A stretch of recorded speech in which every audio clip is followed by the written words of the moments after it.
Believe it, achieve it. A rallying cry for Johnson and his team. It began late in the summer as the hot South Georgia sun beat down on the turf. It's the driving demands of August where December champions are conceived.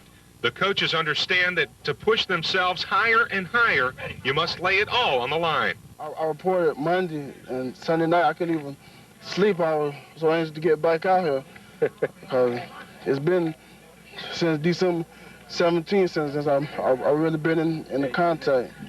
So, I mean, I'm ready to get started. I've been ready, real excited about getting back out here, to defend the national championship. For the past 2 seasons, it's like, I've been like a caged animal, just, roaring at the top of my lungs, and nobody's ever been hearing me. And now I feel like, hey, I got a voice now, and I got an opinion. I won't lie to you when I say I feel like I'm in more control. And that's a great feeling, and it's something, like I said, I've been working for a while. I think any time that you get back and get started again and, brand new team, brand new season, certainly everybody's excited to be out here.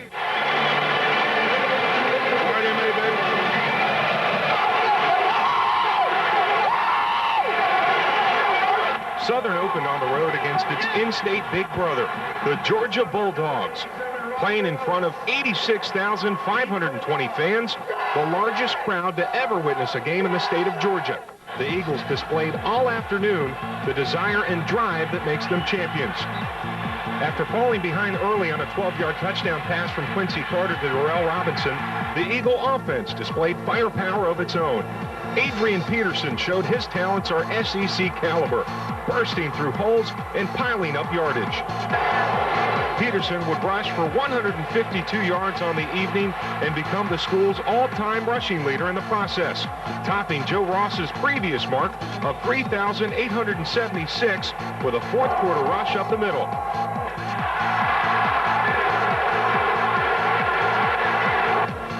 Southern's defense held Georgia to 122 second-half yards, and the Eagles finally got on the board themselves late in the game on an option pitch to Mark Myers. And the Eagles escape Athens after a 29-7 loss, but they earn the respect of the 10th-ranked Georgia Bulldogs and their legendary former coach, Vince Dooley.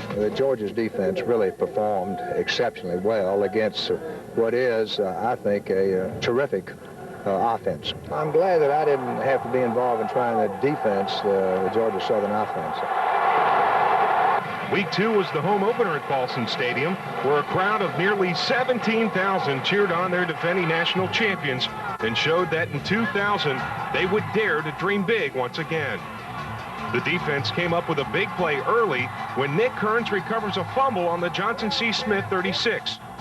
2 plays later, J.R. Revere finds Chris Johnson on a crossing pattern for a 30-yard reception that would give Southern a 1st and goal on the 6-yard line.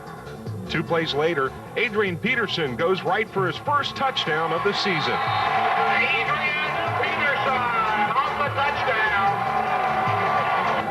On Johnson C. Smith's next drive, Kearns would come up with another big play, intercepting a Desmond Brown pass on the Eagles' 48-yard line. The offense quickly showed its prowess with Peterson beginning the drive with a 26-yard run down to the JCS 26-yard line.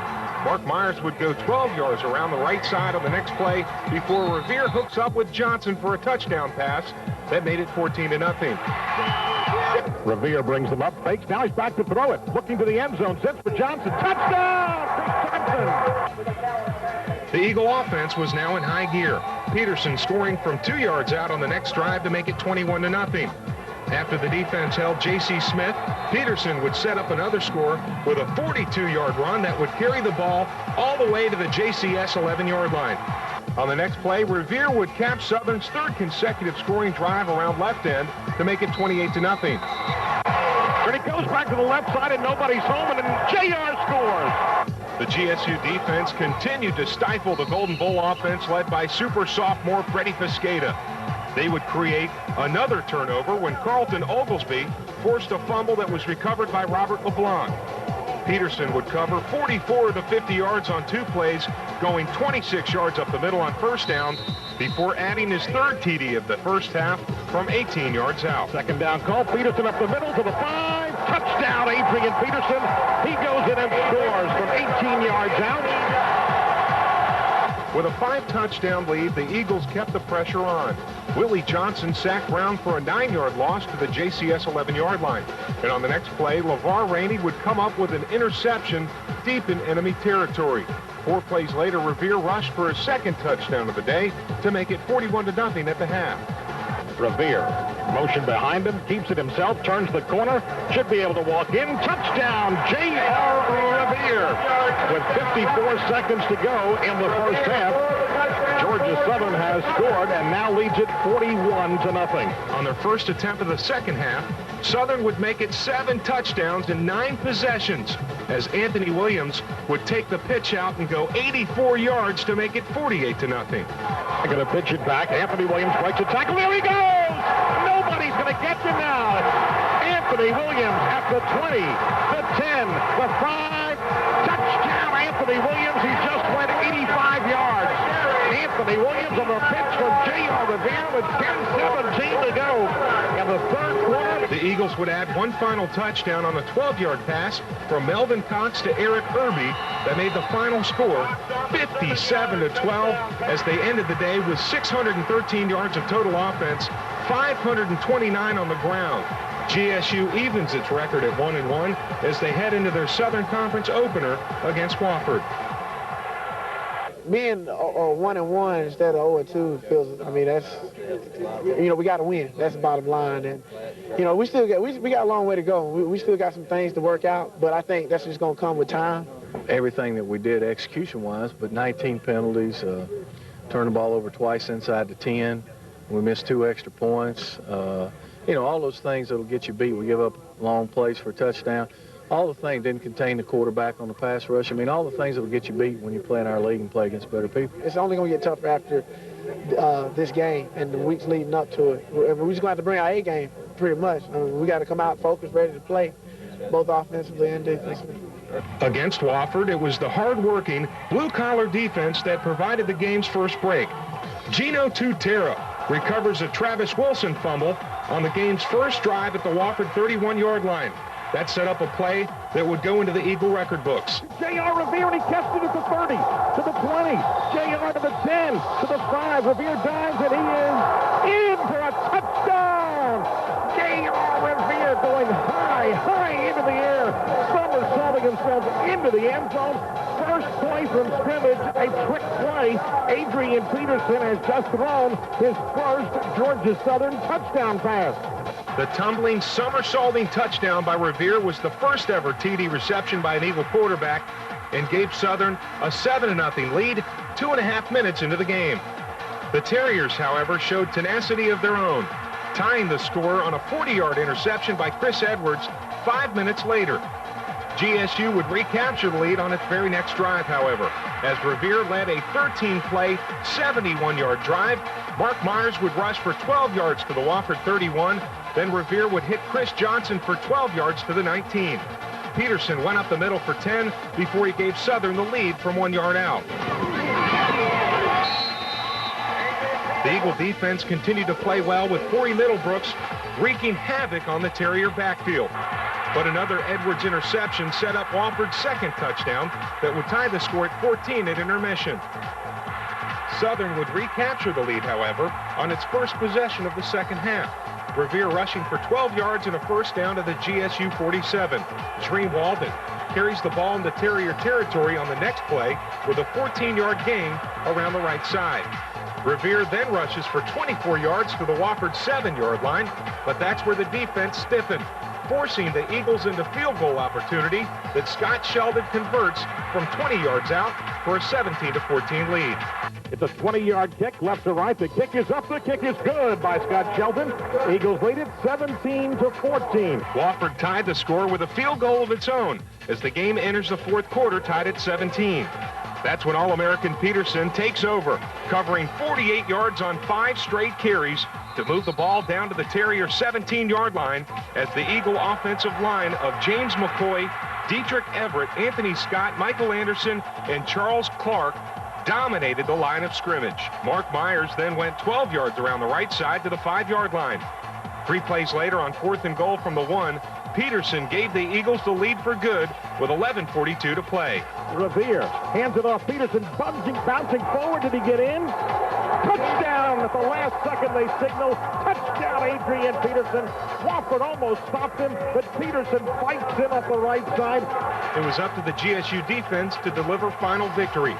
Mike Youngblood stopped one Wofford drive with a hit that forced Travis Wilson to fumble on 3rd down to end a drive. Then, as the final minutes were ticking off, the Terriers drove to Southern's 29-yard line where they faced a 4th and 4. GSU opens its Southern Conference schedule with a hard-fought 24-17 victory with 69 of their 74 offensive plays on the ground. AP finished with 145 yards, his 33rd consecutive 100-yard rushing game as Southern improves to 2-1. And so we knew coming in that the defense was going to have to step it up, be able to get to the corners faster and get to the ball quicker because, the running backs are a lot faster than what we face this season. These games are going to be hard. And Wofford's gotten better. They're a good team. And every game's going to be like that. Next, Southern returned to the city where it won last year's national title, visiting Tennessee Chattanooga. With J.R. Revere demonstrating the Eagles have an air attack to go with their powerful ground game, Southern showed why it believes it could muster a return trip later in the season. Southern had outscored the Mocs 62-0 in the first quarter of their last 3 games, but it was the GSU defense that came up with the first big play on Nate Gates' interception deep in Southern territory.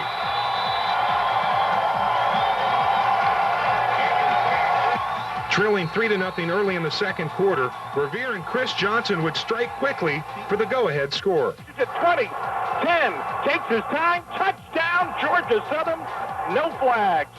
The Eagle defense held the Mocs on the ensuing drive with outstanding pass coverage. Robert LeBlanc came up with a big play for a 4-yard loss as Southern got the ball back and quickly saw more heroics from Revere, who would hook up for another long ball to Derek Owens. Wide open, Derek Owens breaks a tackle, 40, Derek Owens 30, Derek Owens 20, he's running away, touchdown Derek Owens, how about that? Back-to-back 59-yard touchdown catches gave the Eagles a 14-3 halftime lead, where the aerial attack carried the brunt of the offense. The second half would see the Eagles score on their first drive, once again through the air, as Revere passes for his 3rd touchdown of the day. Weathers touchdown as he circles back in on the left side. A big touchdown to Andre Weathers, cutting across. Revere's touchdown pass to Weathers capped a 13-play, 62-yard drive that made the score 21-3, 5 minutes to go in the third quarter. 3.5 minutes later, the Eagles were in the end zone once again. Adrian Peterson ending a 57-yard, 8-play drive with a 3-yard score that made it 28-3.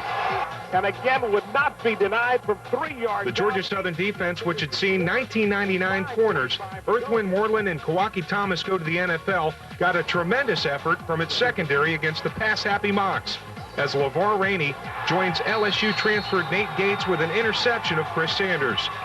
The Eagles held the Mocs to 47 yards rushing in 20 attempts as Georgia Southern outgained the Mocs 568-270 on their way to a 31-10 victory.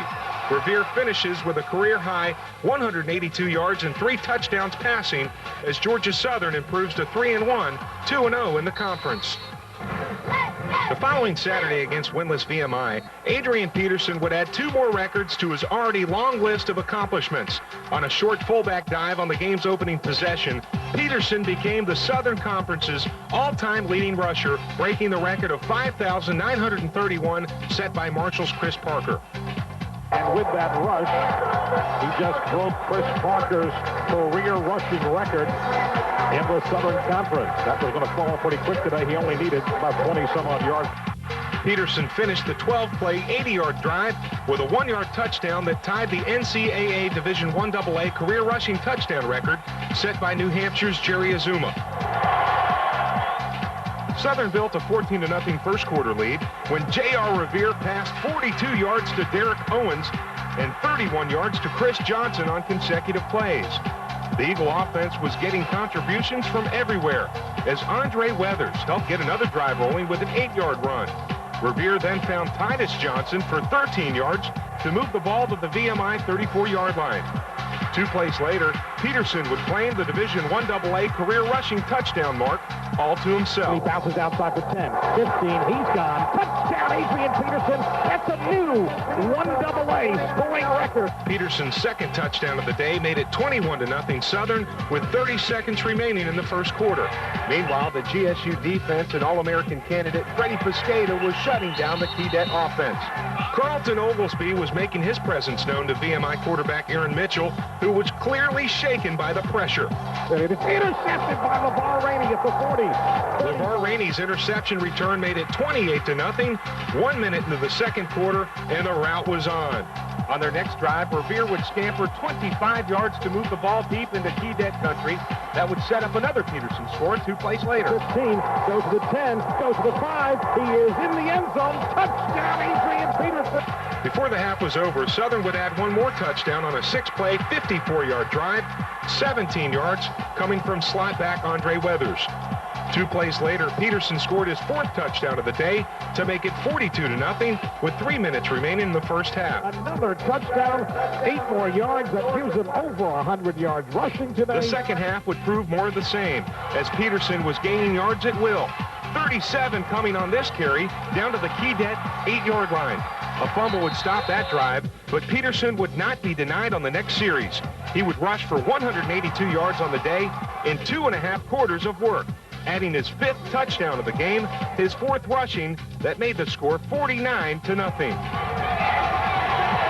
VMI averted a shutout with a 57-yard field goal on the game's final play, but there was little that could take the spotlight off Peterson, whose name is becoming perhaps the most dominant in the history of Division I AA. Southern wins 56-3, outgaining the Keydettes 577 yards to 183.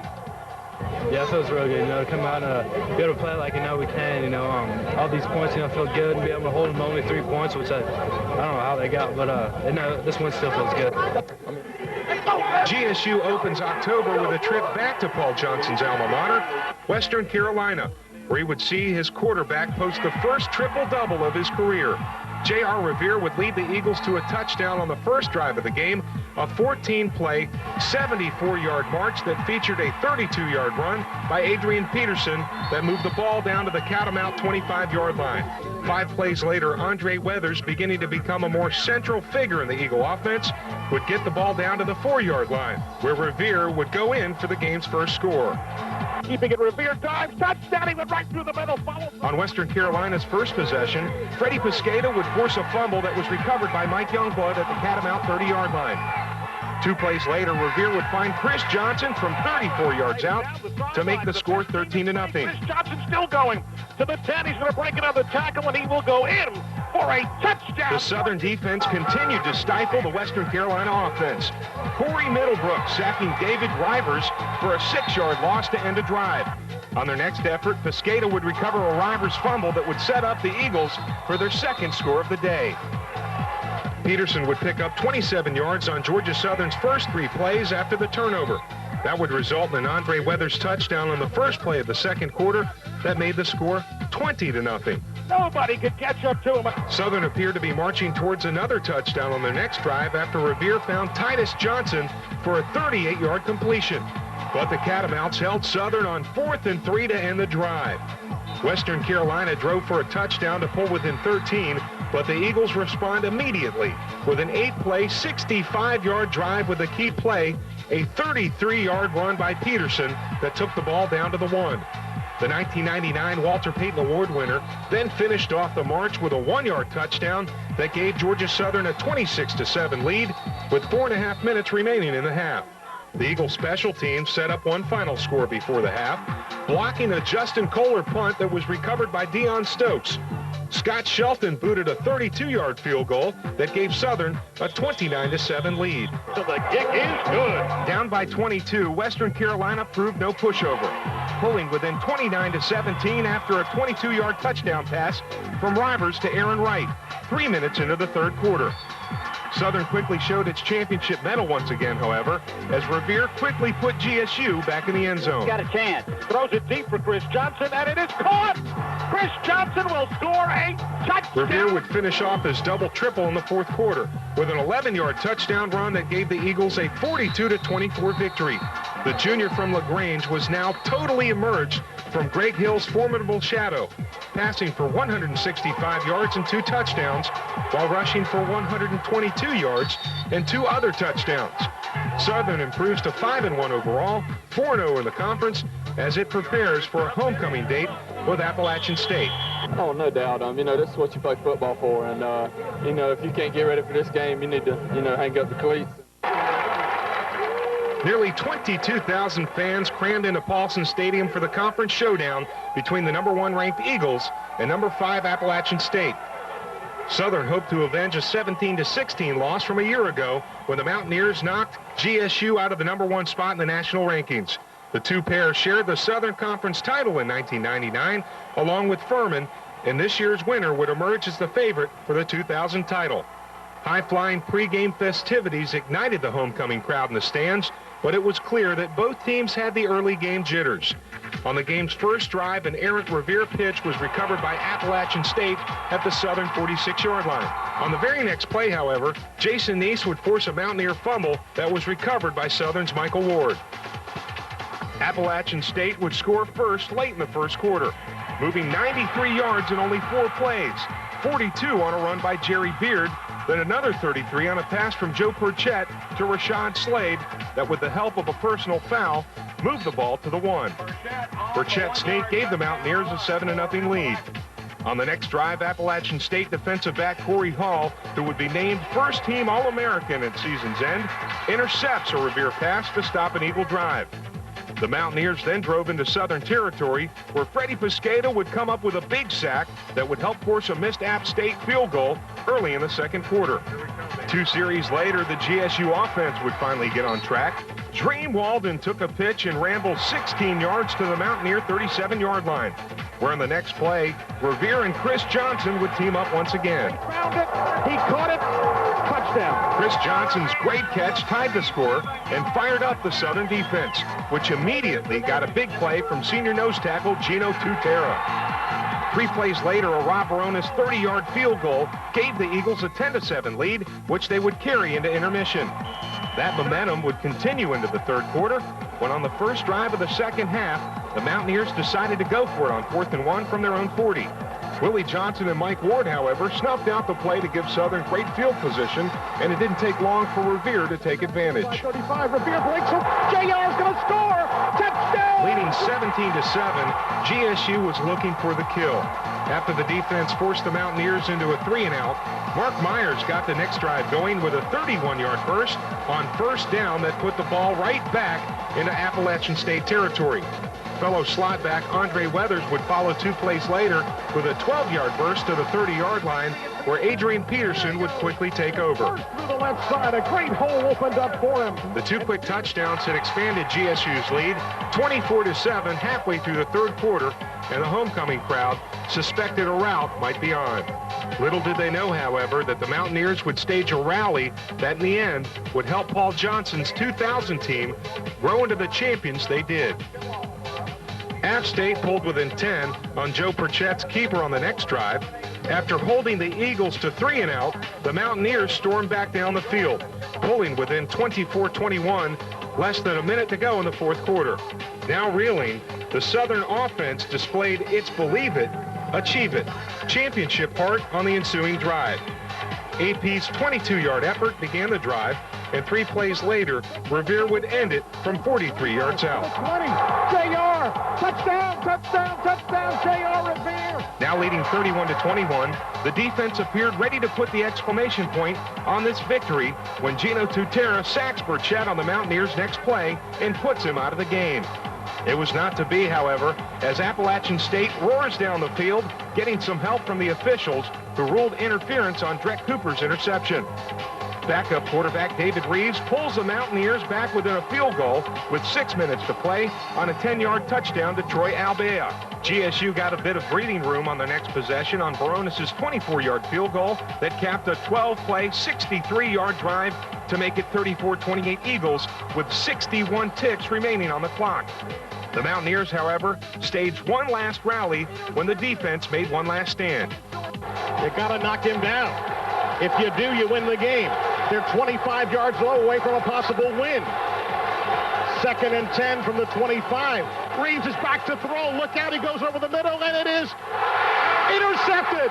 Intercepted by Georgia Southern. Nate Gates has the football, and Georgia Southern's going to win the football game. Nate Gates intercepts with 7 seconds to go in the game, and Georgia Southern somehow, some way has held on here. 34-28. The Eagles escaped with a dramatic homecoming win that cemented the feeling amongst the players that this team, like the '99 champions, had the belief that anything is possible. About this team, you know what I'm saying? The guys believe. We believe, you know what I'm saying? Yeah, I think that's his biggest win today, and it couldn't have come at a better time. I mean, we needed him to step up because when Jay goes, our offense goes. While Southern believed it had title aspirations, the following week in Charleston, the Citadel believed it could knock the Eagles down from their top-ranked perch. The offense struggled against the fired-up Bulldogs, with Southern managing a Rob Baronis 36-yard field goal with 4 minutes left in the first quarter. It was the Georgia Southern defense that was keeping them in the game, however, as they constantly harassed the Citadel backfield. It even came up with an interception by Nate Gates, but the usually high-powered offense was unable to take advantage.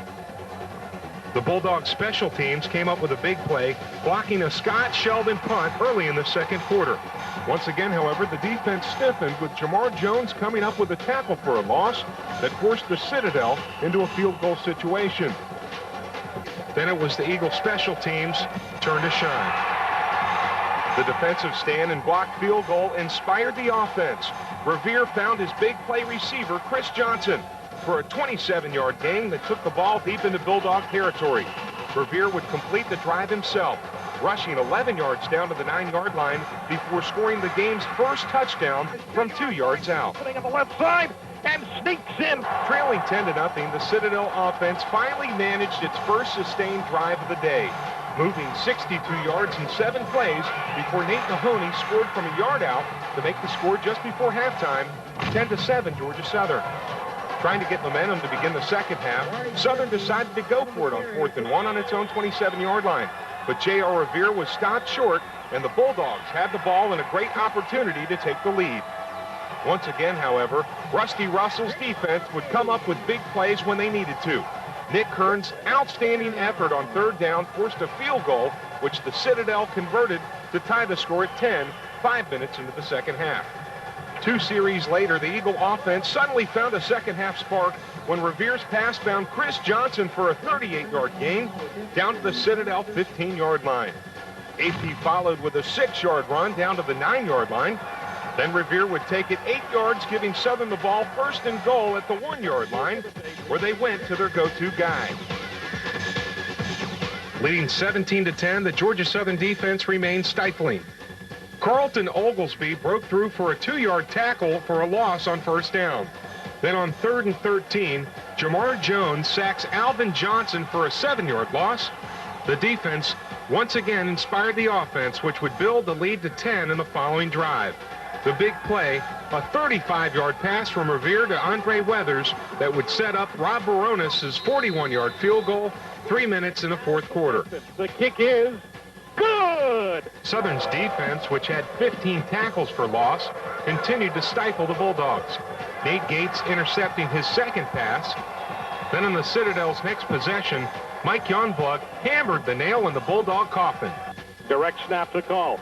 Looking to throw a quick pass. Zips it right side, and it's intercepted by Georgia Southern.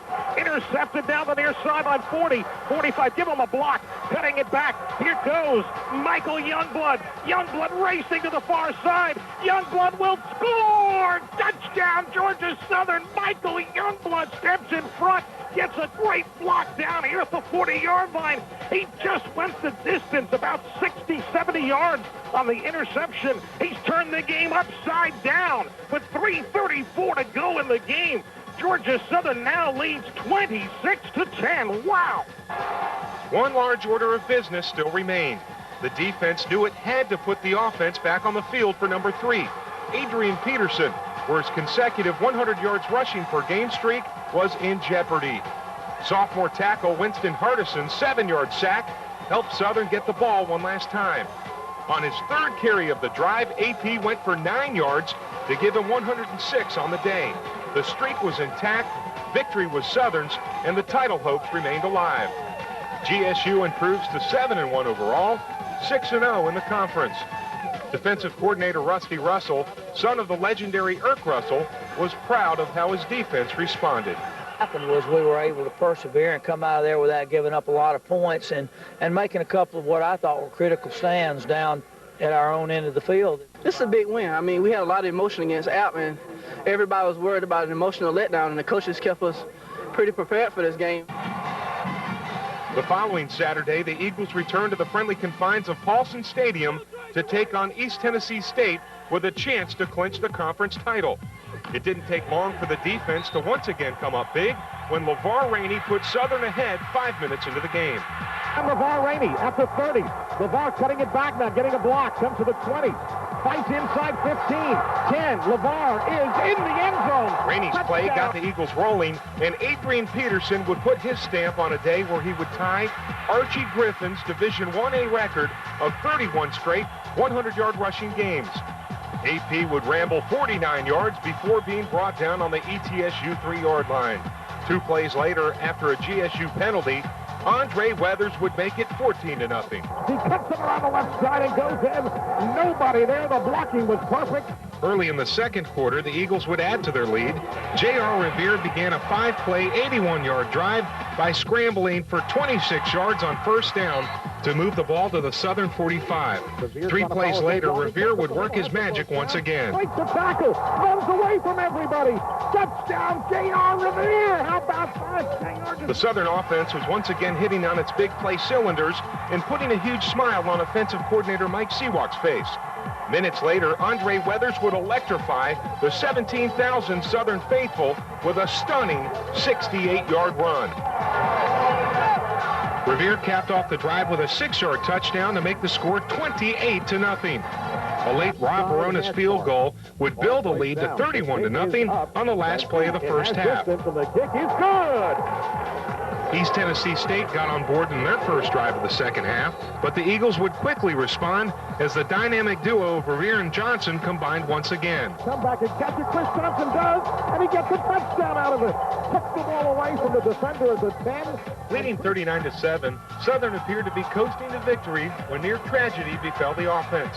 On a short run up the middle that gave him 106 yards on the day, the crowd was hushed as they watched their beloved fullback, Adrian Peterson, leave the field cradling an arm injury. Paul Johnson and his team knew their best player was down, and now it was time to prove that their believe it, achieve it attitude was real. They would go on to win 42-7 and claim their 4th consecutive Southern Conference crown. But the unknown severity of Peterson's injury would put a dimmer on the celebration. I want it all. You know, I think last year we let that one thing slip away, getting that Southern Conference by ourselves. But, you know, we want to finish it off. You come this far undefeated, you know, it'd be a shame to kind of let it go. The following Saturday against Furman, Peterson would miss his first game since arriving at Southern, and Georgia Southern seemed lost without its offensive leader. They did manage a 10-play, 65-yard first-quarter drive that tied the score at 7. Peterson's backup, Edmund Coley, found the end zone. From the 26-yard line of Furman, going to try to go, and he breaks up the middle to the 10, to the 5. Touchdown, Edmund Coley. The trap of the fullback works right up the middle at the 27 yards out on his second carry of the day. Edmund Coley finds the end zone. This day, however, belonged to Furman running back Lewis Ivory, who rushed for 301 yards and 3 touchdowns. The Paladins exploded for 28 third-quarter points to break open a 10-7 game, 7 on a 73-yard run by Ivory, who would win the 2000 Walter Payton Award as Division IAA's best player. Furman rolled to a 45-10 victory, their first ever win over a number 1 ranked opponent, while Southern prepared to return home for the regular season finale with Elon. GSU looked sluggish early against the Phoenix, who took the opening kickoff and drove for a touchdown in a 6-0 lead. The Eagles, however, displaying championship heart, respond immediately, as Mark Myers showed the loss of Adrian Peterson doesn't mean the loss of big play potential. He now goes behind the play, going to pitch him the ball. He's got a first down. He's got more 50, 25, breaks away, 30, 20. Myers will score. Touchdown, Mark Myers. He's just done 61 yards on the pitch from J.R. Revere. The Phoenix offense caught fire and drove 59 yards in 8 plays for a field goal and a 9-7 lead. J.R. Revere led Southern back downfield on the next drive by teaming up twice with Andre Weathers for big gains, followed by a big run from Emin Coley. The drive stalled, however, when Baronis missed a 31-yard field goal and Elon held on to its 2-point lead. The Eagle defense then raised its intensity level and forced Elon into a punting situation where a special teams mistake could tie the score at 9. It's a high snap over his head. It's going into the end zone. He'll kick it out of the end zone for a safety. The momentum had now shifted to Georgia Southern with the defense smothering the Phoenix offense. Late in the half, the Eagles, which had opened the game with a no-huddle, 3-stacked wide-out offense, began a 7-play, 55-yard march that would give them the lead for good. Mark Myers found a hole for 22 yards down to the Elon 30-yard line. 2 plays later, Myers went around the right side once again and lumbered down inside the 10-yard line to set up a 1st and goal. On 2nd down, Revere would keep it to himself for the go-ahead score with a minute remaining in the half. It is a 5, 3, 2. He's fighting. He's in. Touchdown. J.R. Revere fights in there. Southern began the second half with another long drive. The big play coming on a 30-yard screen pass from J.R. Revere to Chris Johnson. The next play, Revere would score from 8 yards out to make it 22-7.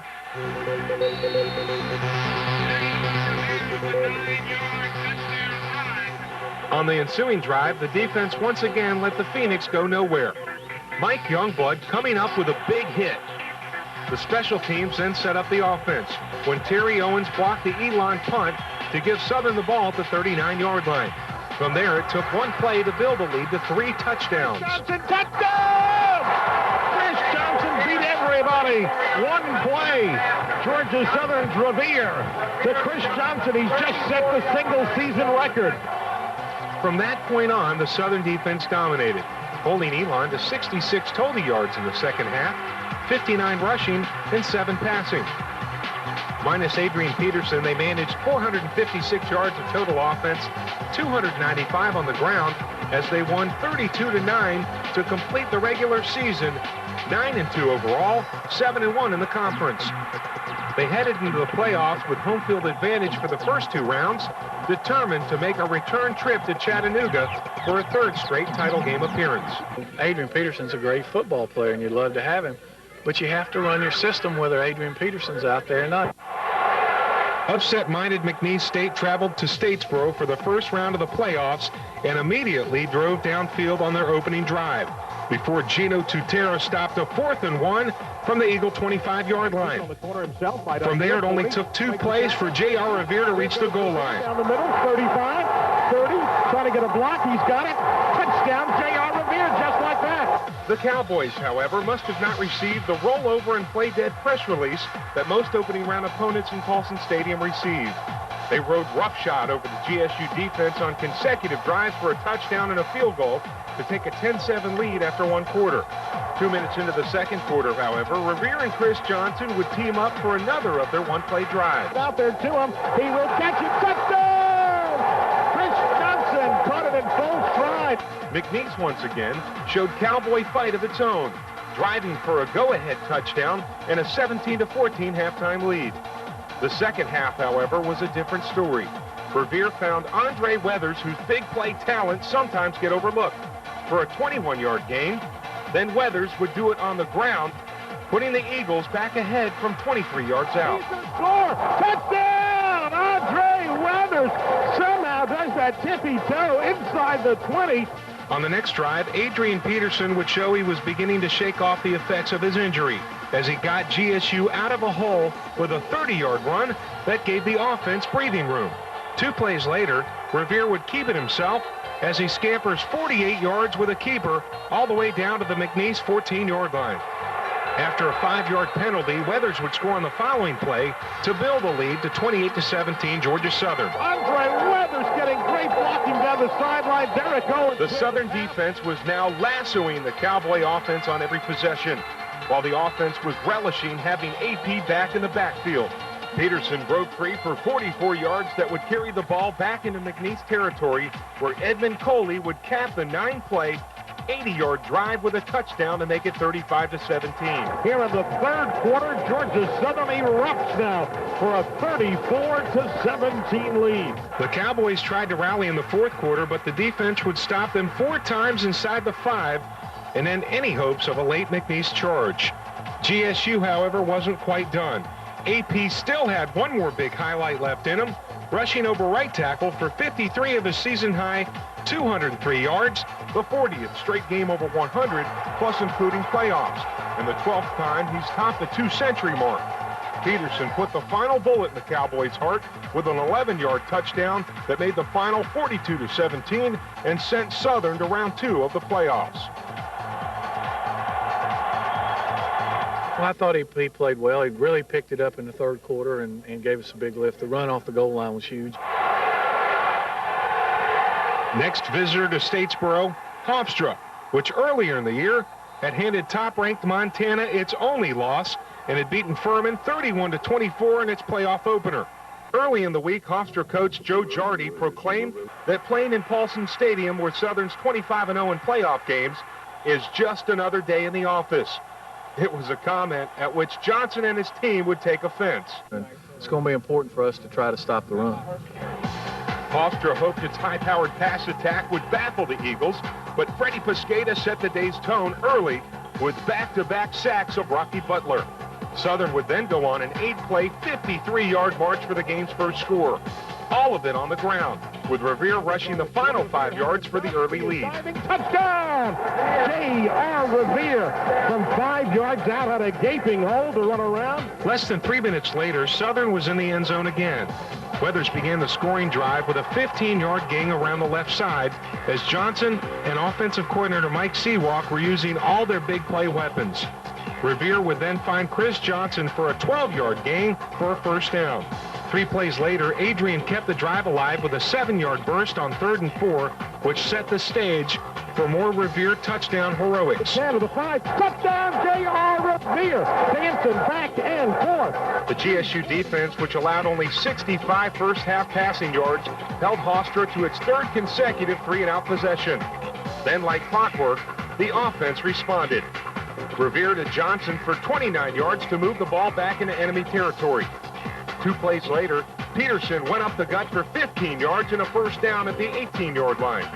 3 more Peterson runs moved the ball down to the 3 when Revere found pay dirt for the 3rd time in 6 minutes. Touchdown of this football game. After swapping field goals to make it 24-3 at the half, the Eagle offense continued its relentless assault. On the first drive of the 3rd quarter, Mark Myers would break free for a 43-yard jaunt that had Southern knocking on the door once again. Myers had 116 yards on the day on only 7 carries. 4 Peterson carries later, the score was 31-3, and it was clear it was anything but another day at the office for Hofstra. On the ensuing possession, the Southern defense continued to intimidate as nothing Hofstra tried would work. LeVar Rainey's 3rd down tackle for loss ended another 3-and-out drive for the visitors, giving the offense good field position once again. Peterson would pick up 21 of his game-high 146 yards rushing, his 10th consecutive 100-yard playoff game. He finished the drive with a short run for a 38-3 lead, and the route was on 5 minutes into the second half. Will not be denied. He goes in from 3.5 yards out. Hofstra would mount a face-saving rally late, but the GSU defense was still dominating. Drake Cooper ended one drive with an interception, as did Michael Youngblood, who would produce Southern's final points of the day. There's the backbreaker. He is going to go down the sideline and score. The Eagles' 48-20 win was certainly another day at the office for them in the final game of the year at Paulson Stadium, sending them to the semifinals the following week at Delaware.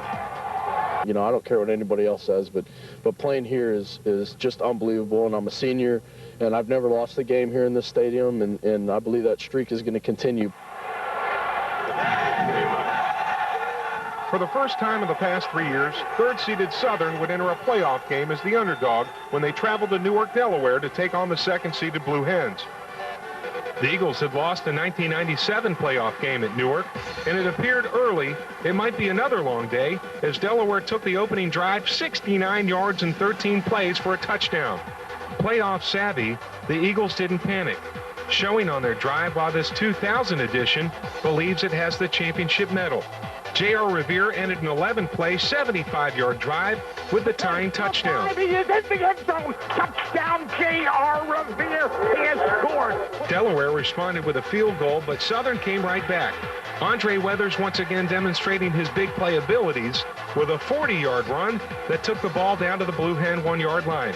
2 plays later, Weathers gave GSU the lead for good. He goes, and Revere keeps it. He pitch on the corner. It's a race again. Weathers side. Touchdown! Touchdown! Andre Weathers goes head over heels, and he's into the end zone. On their next drive, the Eagles would make it 3 for 3 in touchdown possessions.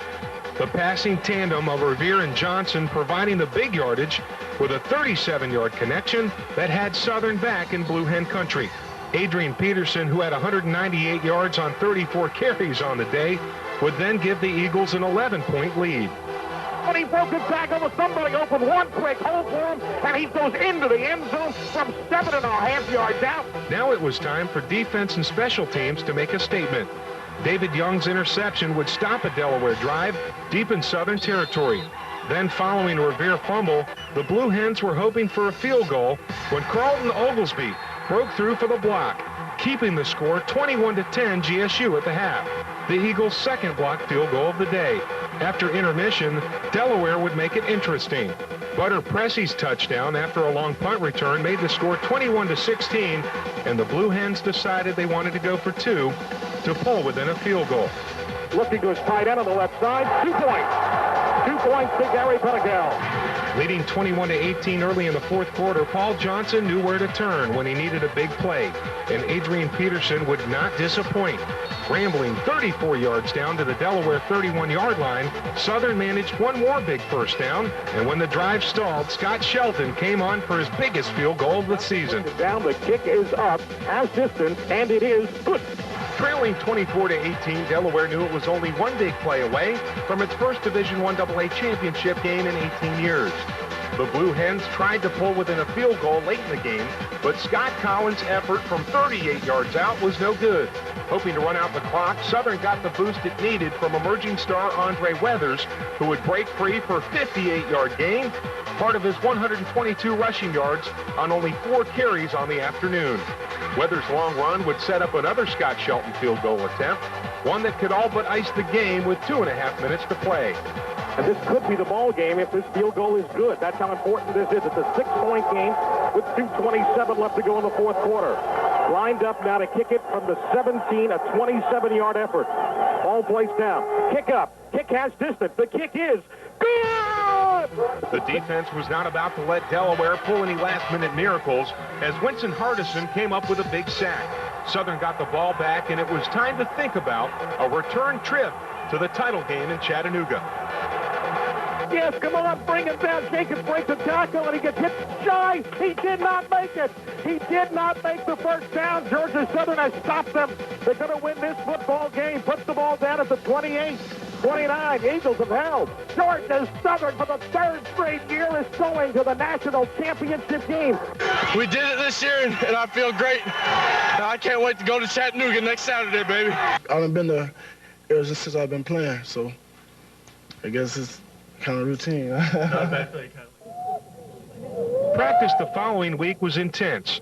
The Eagles underdogs to top-ranked Montana, which had beaten Appalachian State 19-16 in overtime for their 13th win in a row. They've been a playoff team through the years, and I'm sure they'll be, ready to go as well. On the final walkthrough before the game, Southern players evoked confidence. All season long, they had believed. Now they were on the verge of the ultimate achievement. We'll just come out and try to play hard again. They're a very good football team. I'm up for the challenge. Who knows? I may not ever get to do this again, so I'm going to make the best of it. Game day, and the Eagle faithful once again showed why they are the most devoted fans in Division I AA football. The Big Blue faithful were more than happy to display their allegiance. I'm thinking it'll be 42-21 GSU. Come game time, Johnson and Seawalk were confident the Grizzlies would key on Peterson in the early going. So on the game's first play, they went to Mark Myers instead. And the sophomore slot back out of McEachern High School broke open for a championship game record-setting 73-yard run that would take the ball inside the Montana 10-yard line. 3 plays later, Southern avoided a potential disastrous turnover that became a James McCoy touchdown less than 2 minutes into the game. Touchdown! The ball's recovered in the end zone. How do you like that? Out to an early 7-0 lead, the Eagles quickly find out why Montana brought a #1 ranking into the game. The Grizzlies marched downfield behind the legs of running back Yo Humphrey and the passing of quarterback Drew Miller. Deep in Southern territory, however, it was the Eagle defender, Michael Ward, that would come up big with a drive-ending interception to protect the touchdown lead. Late in the first quarter, the GSU offense would again exploit the Grizzlies' 8-men-in-the-box attempts to stop the run. J.R. Revere and Chris Johnson going up top. Down the right sideline, Chris Johnson wide open, touchdown! Touchdown! Chris Johnson was wide open, and they burned him again. They brought the safety up, and he got burned on the right side. And with 2:57 to go, just hit him with a 49-yard touchdown bomb. The Georgia Southern side of the stadium going nuts. It's 13-0. On the following drive, Montana would get on the scoreboard, but it would prove to be a costly drive as quarterback Drew Miller was injured on a Jamar Jones sack. The Grizzlies managed a field goal to pull within 13-3, but they had lost their signal caller for the rest of the game. Adrian Peterson then began to establish his dominance, knocking off gain after gain.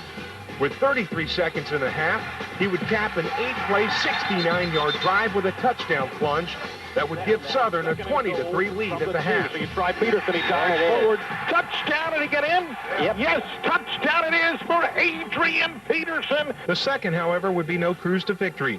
In fact, Southern would have to muster all its resources to hold off the Grizz. With under 4 minutes remaining in the third quarter, Montana got a 17-yard touchdown pass to pull within 20-9 after the point after fail. Then on the second play of the fourth quarter, Grizzly trickery pulled them within 5. It's a fake. They still got the ball, breaking tackles. First down, Montana still breaking tackles. Here they go, 40-yard line, 35, 30, nobody's there. 20, 10, touchdown Montana. It's a brand new game. With the momentum totally theirs, Montana would force a turnover on Southern's second play and once again would put themselves in scoring position. On 4th and 4, Grizzly quarterback John Edwards passed 10 yards to Tanner Hancock for a first down. On the next play, Yo Humphrey scored Montana's third touchdown in 4 minutes, and a 17-point lead had suddenly become a 3-point deficit. There he is, man wide open, 2 points. Montana, as he throws it in the right corner, and we had nobody there for Yo Humphrey. Montana leads by 3. Now it was time for All-American Adrian Peterson to step forward. Usually quiet in the huddle, he implored his lineman to get him a crease and he would do the rest. On Southern's first play after falling behind came the play known as Son of the Run. First down play. Gonna try Peterson. Breaks one tackle, breaks another. There he goes, 40. Stops. Comes back to the 30, 25, 20, 15, 10. Adrian Peterson. Touchdown! Touchdown! Adrian Peterson has done it again. Oh, my! How does he do it? He continues to marvel. Again, he waited for the block. He scores one play, and the Eagles lead it 26 to 23, 58 yards on the touchdown run. Leading 27-23, Peterson's run will go down as one of the most dramatic in championship game history. The back whom Eagle fans have grown accustomed to performing miracle after miracle had shown just why he's such a big-time performer. While Southern celebrated momentarily, Montana went about trying to seize the momentum yet again. On 3 successive possessions, they moved into GSU territory and appeared poised to strike when Ryan Haddon came up with a key interception in the end zone. Edwards looking for the end zone man there, and it is intercepted by Ryan Haddon. Haddon somehow got between the ball and the receiver, and he took it away, and he has an interception, and Georgia Southern dodges a major bullet. As the clock began to wind down, the Grizzlies again moved towards the goal line, where the defense stiffened and forced an incompletion on 4th down. With the ball on his own 12-yard line and under 30 seconds to play, Johnson decided to take a safety on 4th down. That gave Montana 3 chances at a final Hail Mary and a national championship. This may be the final play of the championship game. Edwards behind center, 3 receivers to the left. Back to throw it is Edwards. He's looking to throw it deep. He's going to heave it high over the middle of the field, knock it down. It's knocked down. Georgia Southern wins 27-25. It's sweet to repeat. Georgia Southern has won their 6th national championship. They have hung on. They have somehow held off the Montana Grizzlies in one of the craziest championship games after a big 20-3 lead evaporated. Adrian Peterson's touchdown is the difference. Again, the fans have stormed the field here, most of them celebrating with the players, some of them trying to get the goalpost, and down it goes in the end zone to our right. The game over, the final celebration of one of the most dramatic seasons in Georgia Southern history came to an end. The national championship trophy was once again heading to Statesboro. The Eagles' 2nd in a row and 6th in the past 15 years.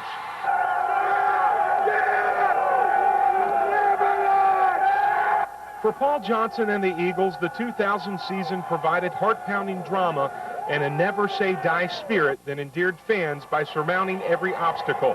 Believe it? Yes. Achieve it? You bet. And when it was all said and done, one word remained to describe this band of blue-collar heroes that dared to reach high for its goals. A description of honor they will carry the rest of their lives. The word? Champions.